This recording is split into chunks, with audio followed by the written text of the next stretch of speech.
Hello, and this time I want to do an example of the use of this concept of potential to show you how it can make calculations of energy in fields much easier.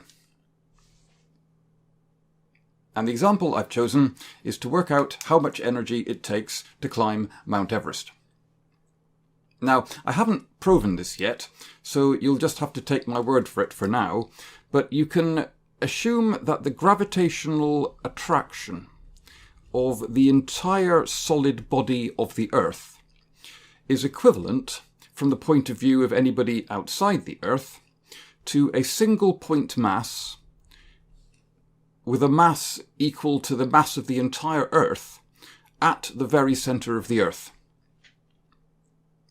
So the gravitational force of attraction from a body on the surface of the Earth of mass m2, say, is given by the force equals big G times the mass of the body on the surface of the Earth times the mass of the Earth, which we are treating as concentrated at the very centre of the Earth, divided by the square of the distance between them, which in this case is going to be the radius of the Earth.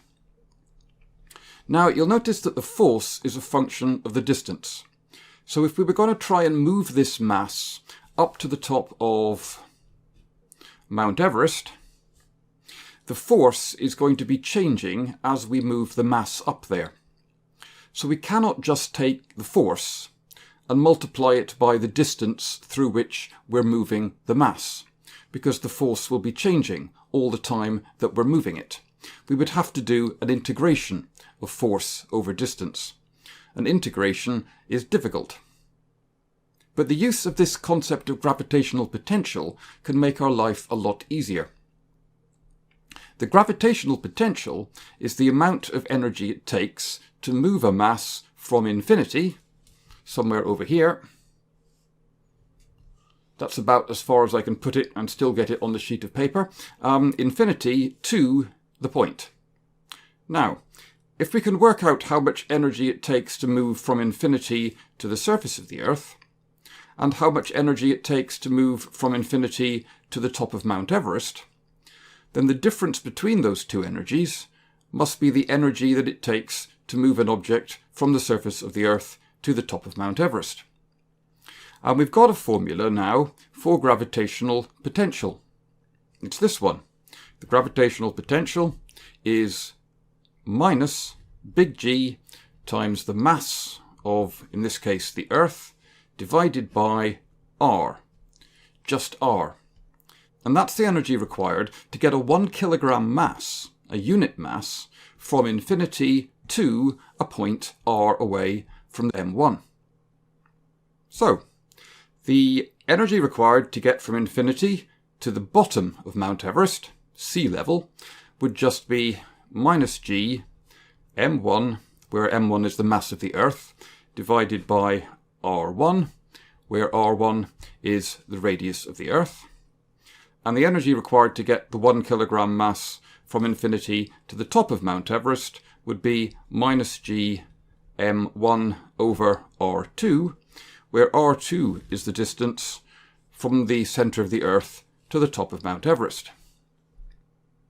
The difference between these two is therefore the energy required to get the body from the surface of the Earth to the top of Mount Everest. And that is just Gm1 over 1 over R1 minus 1 over R2. And if you put in the numbers for big G, the mass of the Earth, the radius of the Earth to an average value of sea level, and the radius of the Earth from the middle of the Earth to the top of Mount Everest, which is 8,850 meters higher, then if I've got my maths right, the answer is 87 kilojoules per kilogram. Reminder, it's per kilogram because this is the energy to move a unit mass of 1 kilogram from infinity to these points in space. So, all I have to do is take this and multiply it by the mass of an average person, which I've taken to be 70 kilograms here, and that would give me the total energy required to get a person from sea level to the top of Mount Everest. 87 kilojoules times 70 kilograms is about 6.09 megajoules. No calculus or integrals required. Just as a matter of interest, 6.09 megajoules is approximately the amount of energy in 11 cans of Coke. Other brands of soft drink are available. This is not an attempt to get you to limit your consumption of any particular brand of carbonated, sugary soft drink. This is just to illustrate the usefulness of this concept of potential in doing calculations about energy and fields. Next time, we'll look at another concept which can make calculations much easier, and that is the concept of flux.